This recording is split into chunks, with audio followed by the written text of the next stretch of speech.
Yes, kanonye mbifurize umugoroba mwiza, umugoroba umugisha, kuri twe mu masaha ya nimugoroba, igitondo kiza kuri twe mu masaha ya mu gitondo, igicamunsi kiza kuri twe mu masaha yo ku gicamunsi bakunzi ba Duniani Kote TV.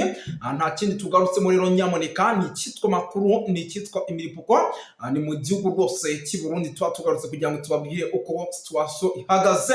Ibintu byakomeye noneho uwitwa General Neva yafashe umwanzuro nyamuneka wo guhunga igihugu nyuma yuko uyu mugabo ibintu byamaze kuba bimuhindurana isura, nyuma yuko uyu mugabo ibintu byamaze kuba bimucanga muri rusange. Ati byagenze bite rero, byifashe bite? Gatanu kuri gatanu rero nyamuneka, murabizi rwose bakunzi ba Duniani Kote TV, nyamuneka mwibuke gusharinga, mwibuke kulayikinga, mwibuke gutera komenti, kuko amakuru tuba tubazaniye ni kimwe mu bintu tuba twatohoje kugira ngo tuyabagezeho mu buryo navuga ko bwizewe. Twirukanse cyane rero sindi butinde, munyemerere by'umwihariko mbanze ninjiye mu ngingo z'ingenzi. Ariko mbere y'uko ninjira muri izi ngingo z'ingenzi tugiye kuba twinjiramo, munyemerere mbanze nisuriza abantu badukurikira bari mu bice bigiye bitandukanye, kuko ni abantu b'agaciro.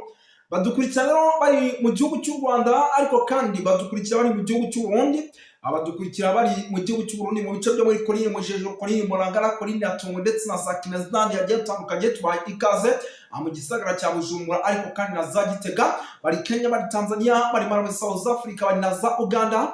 Tubaye ikaze tubikuye ku mutima. Bari mu ntara ya gatandatu diaspora, Canada, Ububiligi ndetse n'Ubufaransa, nabo tubaye ikaze tubikuye ku mutima. Ni byinshi cyane rero tujye kuba dukomoza tuva imuzingo n'amakuru menshi arebana n'umutekano, politiki na diplomasi, tugiye kuba twinjiranamo gatanu kuri gatanu. Munyemerere turaza gusimbukira ku kibuga cy'indege cya Bujumbura, by'umwihariko airport, tubabwire aho indege zamaze kuba zorekezwa tumaze kumenya, ndetse tunababwire by'umwihariko iby'igihugu cy'u Burundi kiri kwikanga. Ese mwari muzi ko Red Tabara amaze kugera mu gihugu cy'u Burundi? Ese mwari muzi ko intare zasaramwe nazo zamaze kugera mu gihugu cy'u Burundi? Nyamuneka iminota mike cyane, icyitwa ikorana ariko direct ibintu mbese kubyinjiramo, turaje tubyinjiremo mu buryo burambuye. Turaza gusimbukira muri CNDD FDD, tubabwire yuko isubiranamo ryatangiye kubuzuhuha hagati y'uwitwa General Neva ndetse na Reverien Kuriyo n'uwitwa Gervas Dakuca, batukunze gutazira ndakugarika muri rusange. Turaza kwikomozaho, turaza kureba ku mupaka w'igihugu cy'u Burundi ndetse n'igihugu cya Repubulika na Demokarasi ya Kongo. Ni umwoto abaturage bari ahitwa Katumba, ni ku mupaka rwose w'u Burundi, batangiye kuba bahunga amaguru bayabangira ingata. Nabyo turaza kuba tubikomozo tubivaho imuzingo.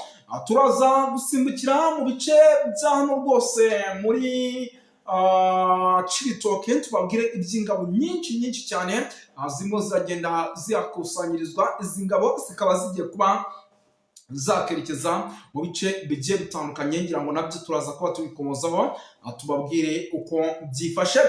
Turaza kugaruka kuri byinshi, turaza kwinjira mu mujyi wa Uvira, tubabwire uko bimeze. Ngira ngo muzi ko ari umujyi kugeza magingo aya ukigaragamo icyitwa imyigaragambyo ku rwego rwo hejuru, bamagana by'umwihariko uwitwa General Kasita Olivier. Ubu tuvugana uri no muri hoteli turi bubamenyeshe iri hano mu gihugu cy'u Burundi. Turaza kwivuga byinshi bigiye bitandukanye by'amakuru arebana n'umutekano, politiki na diplomasi. Ubwo rero kowe utari wakora subscribe, nta kindi usabwa ni ukuyikora kugira ngo tujye tugendana neza gatanu kuri gatanu. Twirukanse cyane rero, sindi butinde nta nubwo ndi buzuyaze, ahubwo munyemerere mpite ninjira muri ano makuru. Reka duhere ku kibuga cy'indege cya Bujumbura. Ni ikibuga cy'indege kugeza magingo aya kirimo kirakontororwa n'u Burundi, ariko mu buryo butari ubw'ikoranabuhanga. Mu masaha ya kare ndetse no ku munsi w'ejo nibwo ibi bintu byatangiye ku isaha z'ijoro. Icyitwa ikoranabuhanga ry'indege by'umwihariko hano mu gihugu cy'u Burundi byavuyeho, ndetse abenshi batangira kuvuga bati birashoboka kuba iki gihugu ibi bintu bigiye kukibaho ari amahano gusa, nyuma y'uko cyifashe ku mugaragaro kigasezera igihugu cy'Ububiligi, nyuma y'uko bari bafitanye umubano uhambaye. Ariko ibi n'ubundi dukomeje kugenda dukurikirana amakuru, dusanga ntabwo ari Ububiligi bwabikoze, ahubwo dusanga ibi bintu byakozwe n'igisirikare by'umwihariko cya ntuza cya M23. Ikoranabuhanga baryinjiyemo mu gihe kingana n'iminota 3 gusa, ariko ngo amakuru aremeza ko ibyo bakuyemo ngo bihagije kuba igihugu cy'u Burundi biza kugorana cyane kugira ngo akibe cyarasa mu bice by'umwihariko intare zasaramwe zirimo gikoreshe indege. Ibintu byose baragiye barahakinga bakubita hasi, babereka ko ikoranabuhanga ry'uwitwa Neva ndetse na Kisekedi ari ikoranabuhanga riri hasi bitandukanye nk'uko bajyaga babitekereza.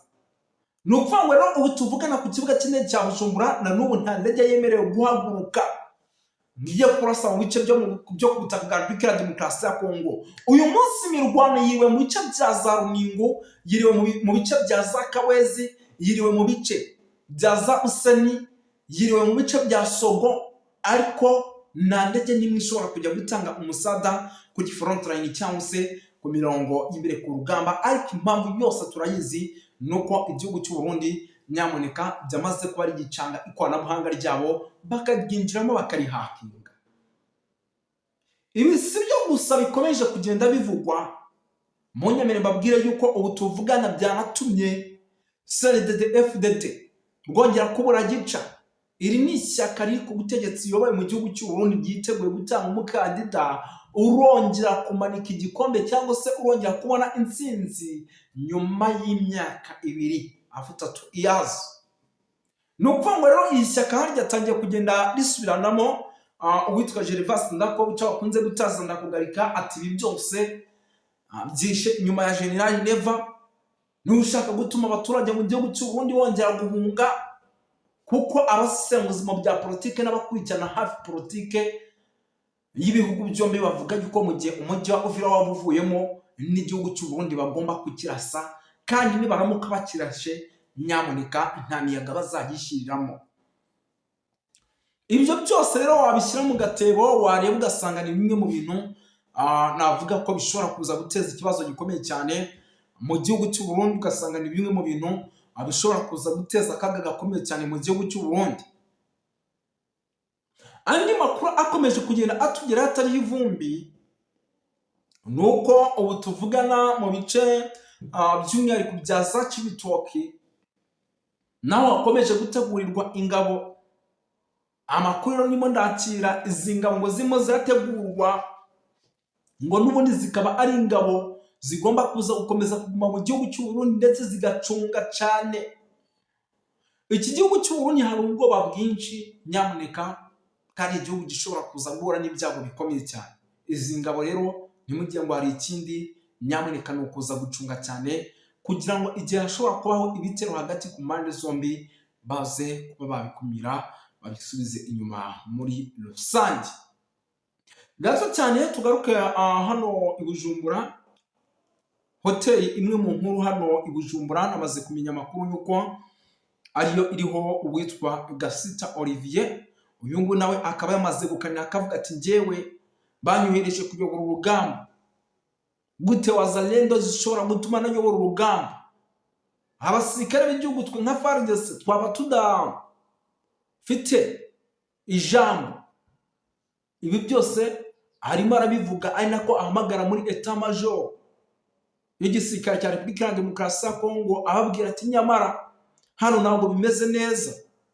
Ariko nyamuneka munyemere mbabwire yuko rwose nubwo ibyo byose bikomeje kuba, nako rwose hano kuri ubutaka ibintu bikomeje kugenda biba ibindi umutekano urushaho kugenda uzamba muri rusange. Ni ukuvuga ngo rero mu gihugu cy'u Burundi navuga ko kugeza amagingaya n'ubundi umutekano uri bukomeze no kugenda uzamba, kuko amakuru mfite nuko rero igitabara yamaze kwinjira mu gihugu cy'u Burundi. Izi ni ingaruka zikomeye cyane zishobora kuza kugira ikibazo witwa General Neva. Nyamuneka ibintu birakomeye kandi bikomeje kugenda biba bibi cyane muri rusange. Ubwo rero rwose nabona umutaramu nawe arimo arakomanga, afite ubusesenguzi bwinshi yamaye ku kijyanye n'umupaka wa Repubulika ya Demokarasi ya Kongo n'igihugu cy'u Burundi, umupaka w'u Rwanda n'u Burundi. ndetse byose turaje namwe tubibanyurizemo mwumve byinshi cyane bikomeje kugenda bivugwa. Reka natwe tumuhe ikaze.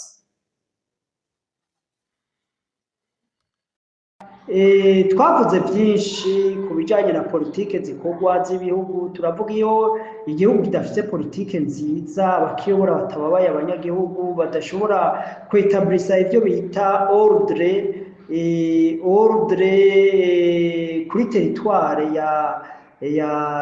y'ibyo bihugu, baketablisa ordre sécuritaire ahantu hose, canke ibyo twakwita badashoboye kwetablisa l'autorité de l'État. Ugaca usanga rero hari ibice bimwe by'ibihugu, amashamba cyangwa uburere byigaruriwe n'imigwi y'abicanyi canke iyindi migwi ikora ibikorwa bibi, canke iyindi migwi ishobora guhungabanya ibindi bihugu, nka ziriya duhereye muri Noro za EDF zikunda guhungabanya umutekano muri Uganda, za FDLR zihungabanya umutekano mu Rwanda. Ndetse burya ikibazo ca FDLR nico shingiro y'amatate amaze imyaka irenga 30 hari amatate mu burasirazuba bwa Kongo n'ubwicanyi bwahitanye imbaga y'abantu amamiliyoni n'amamiliyoni. Ibitekerezo bya jenoside, ibitekerezo byo guhonya abandi, ibitekerezo byo kwima ubwenegihugu abandi kandi ari uburenganzira bwabo, ibyo byose nibyo byatumye inganda zitikira baba abakongomani, abarundi, abanyarwanda, abaganda. Urumva iyo igihugu nka Kongo nka kiriya kidashoboye gushiraho ubutegetsi bushobora kwetablisa l'autorité de l'État partout, kigashobora kwetablisa l'ordre public partout, la sécurité, usanga bigira ingaruka mbi no seulement kuri ico gihugu ahubwo no ku bindi bihugu biba bihana umupaka. Icyo nagomba kuvuga rero ni iki? Nagomba kuvuga yuko twakora umwihwezo ku biriko birakogwa ubu. Biriko birakogwa ubu, hari intambara ziriko ziraba. Intambara igihe cyose ni ikintu kibabaje, intambara igihe cyose ni ikintu gihitana ubuzima bw'abantu, kandi iyo umuntu apfuye ntagaruka. Iyo umuntu apfuye aba apfuye ntagaruka, kugira ngo azosubira azuke agaruke.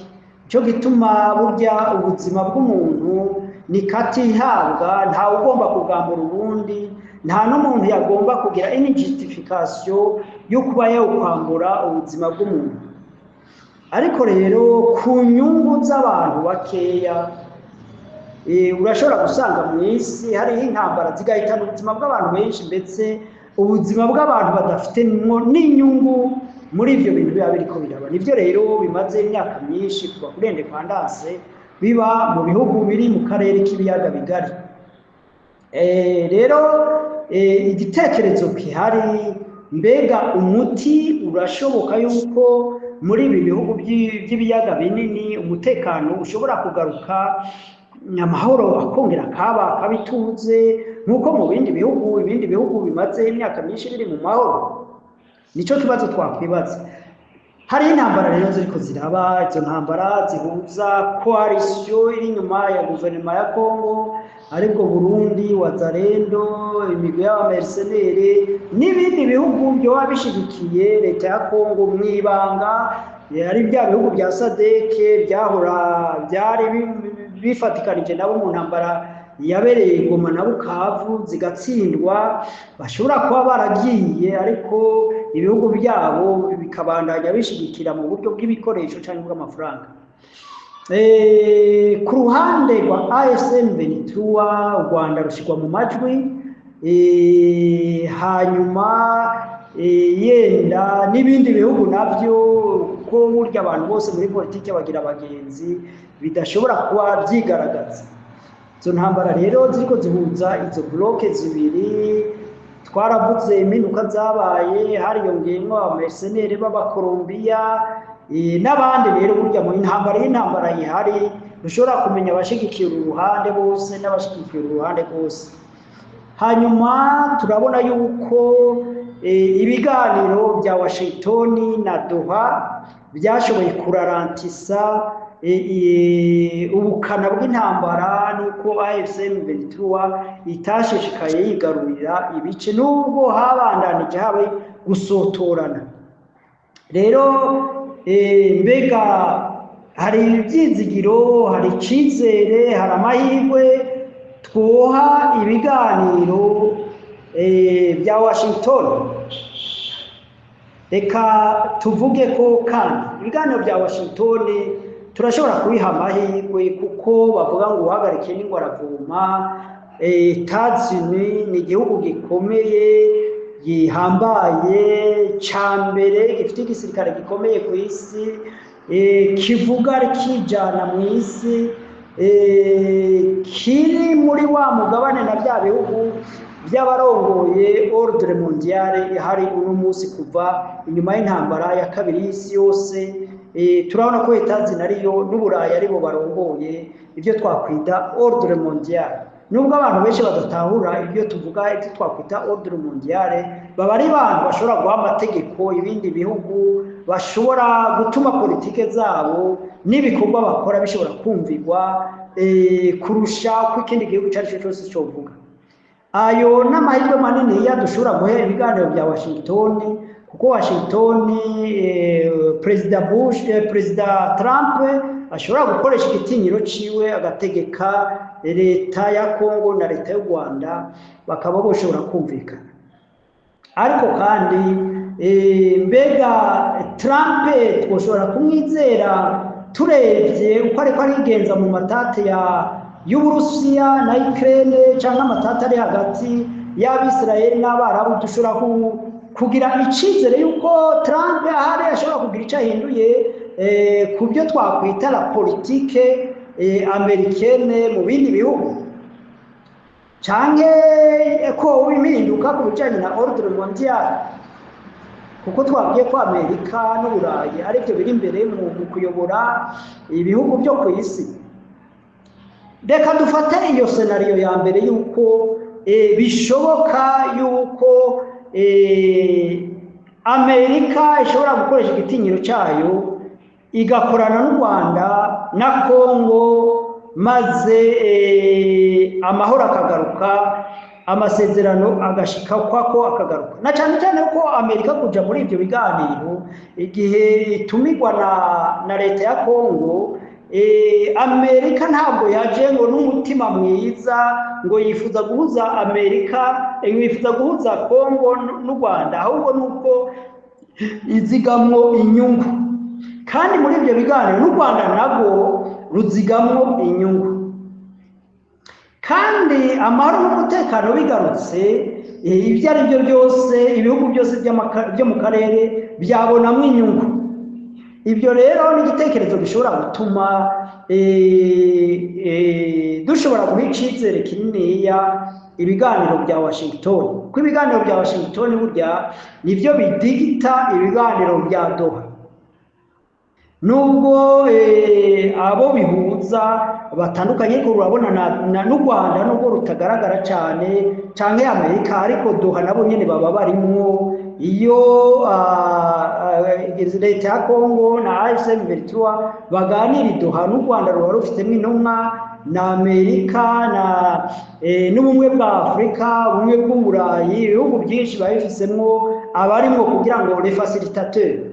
Rero dushobora gutanga amahirwe menshi cyane, kandi niyumvira yuko byaba ari politike nziza Amerika ihinduye politike yayo ku mugabane wa Afurika, kuko cyane cyane twaba tubona ko Amerika yinjiye mu buryo bw'ubucuruzi n'ibihugu bya Afurika nabyo bikaba byahabonera akoyoko mu gukora amasezerano, na cyane cyane ashingiye ku byo ubucuruzi.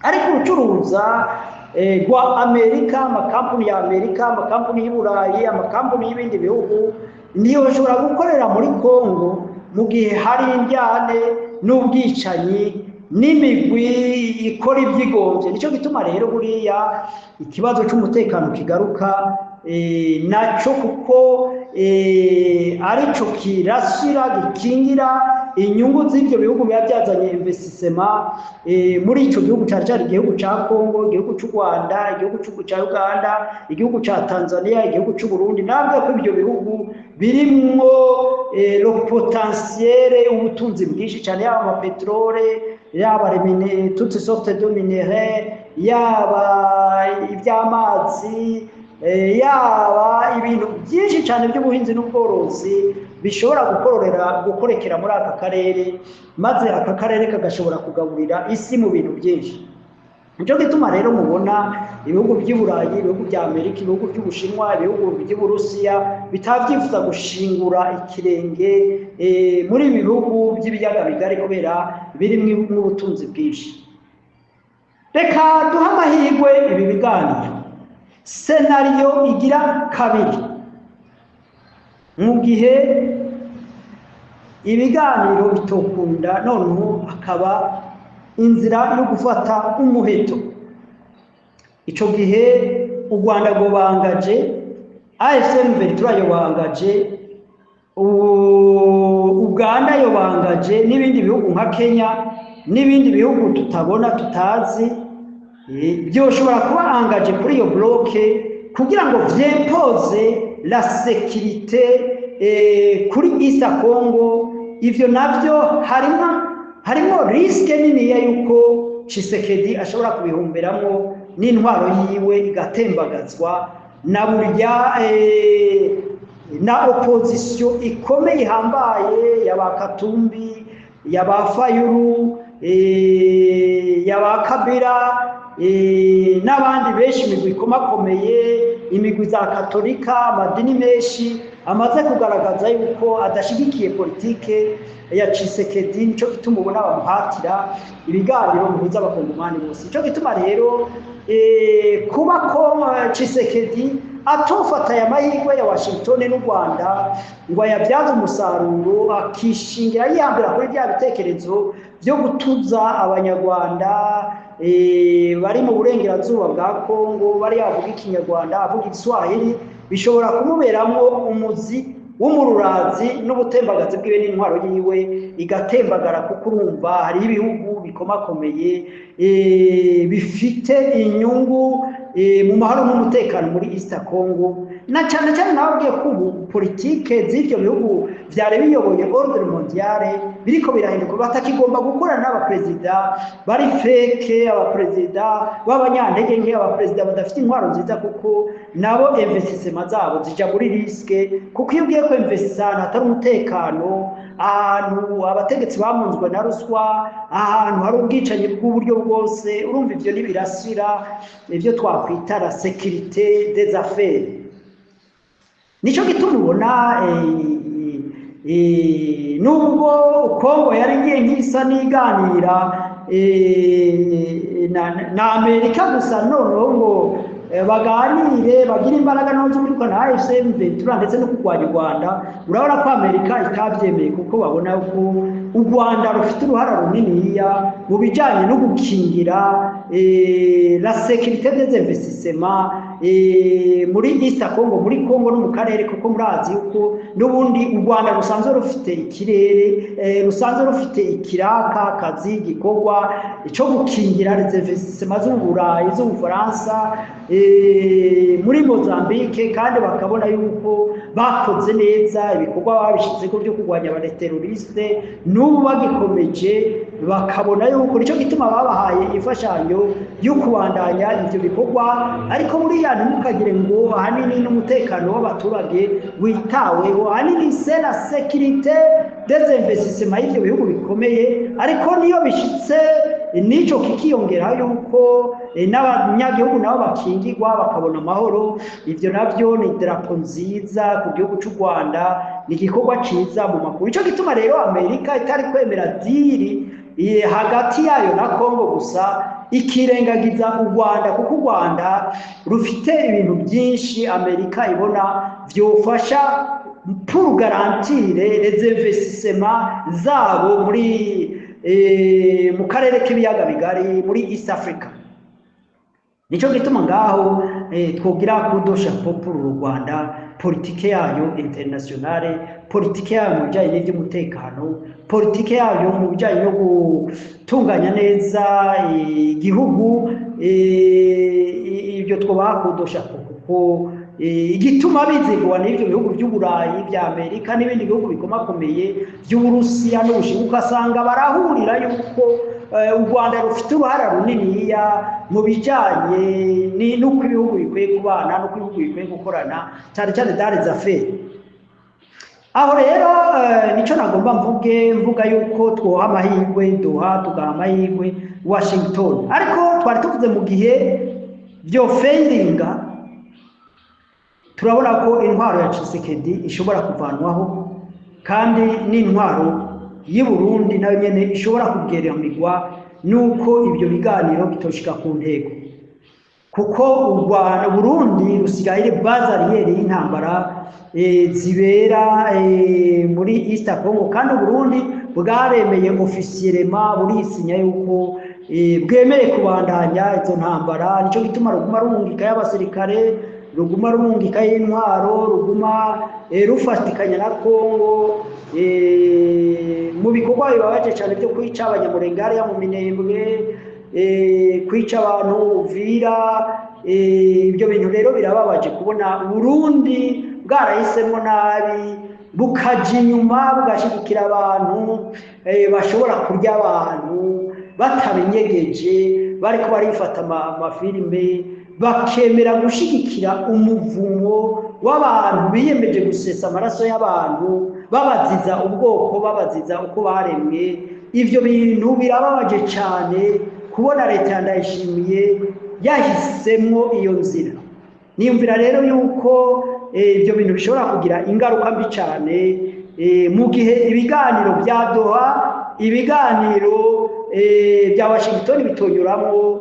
Niyumvira yuko iyo scenario ya kabiri yakwegera akarambaraye cyane cyane igihugu cy'u Burundi, kuko ciyemeje kuja mu mugongo wa Tshisekedi mu gihe Tshisekedi wewe ari kure izikinshasa, ariko wewe Ndayishimiye ntigeze aharura ko ari we yegereye iby'izo ntambara. Rero kuja kuvyidabikamwo bishobora kumukwegera intambara zikomeye. Scenario ya gatatu nuko ibyo bihugu bishobora kugira icyo twakwita double jeu. Double jeu ni uburyo bwo gushigikira l'équilibre de conflit. Bakaba bashigikira leta ya Congo, wanashaka bagashigikira n'u Burundi, abandi bagashigikira AFC M23, bagashigikira n'u Rwanda, kugira ngo n'ibyo biganiro ntihagire icyo bishikako, bikazoguma biganirwa biva Arusha, bija Nairobi, bija Mozambique, bija Angola, bigaruka bija South Africa, bigaruka bija Uganda, bigaruka bisubira muri Amerika, bisubira za Doha, imyaka n'imyaka ikazohera abantu bari mu biganiro n'ubwicanyi butagira iherezo. Iyo ni scenario ya gatatu. Mu gihe byo uko byo bibabaje cyane, niho twari twaratanze impanuro, turavuga tuti noneho ibihugu biriko bigirwa ku ingaruka directement, bifite ubushobozi bw'igisirikare, bifite umutima wo kugarura amahoro, ari byo Uganda, ari byo u Rwanda, ari byo Kenya, bishobora gushigikira AFC M23 noneho ya mahoro abantu batifuza biciye mu neza agashigwaho biciye mu muheto. Niyumvira yo nayo n'inzira ibabaje, kuko ituma ubuzima bw'abantu buhona, ariko n'inzira ishobora kuba inyishu y'igisubizo, noneho amahoro n'umutekano bikazogaruka muri ibi bihugu.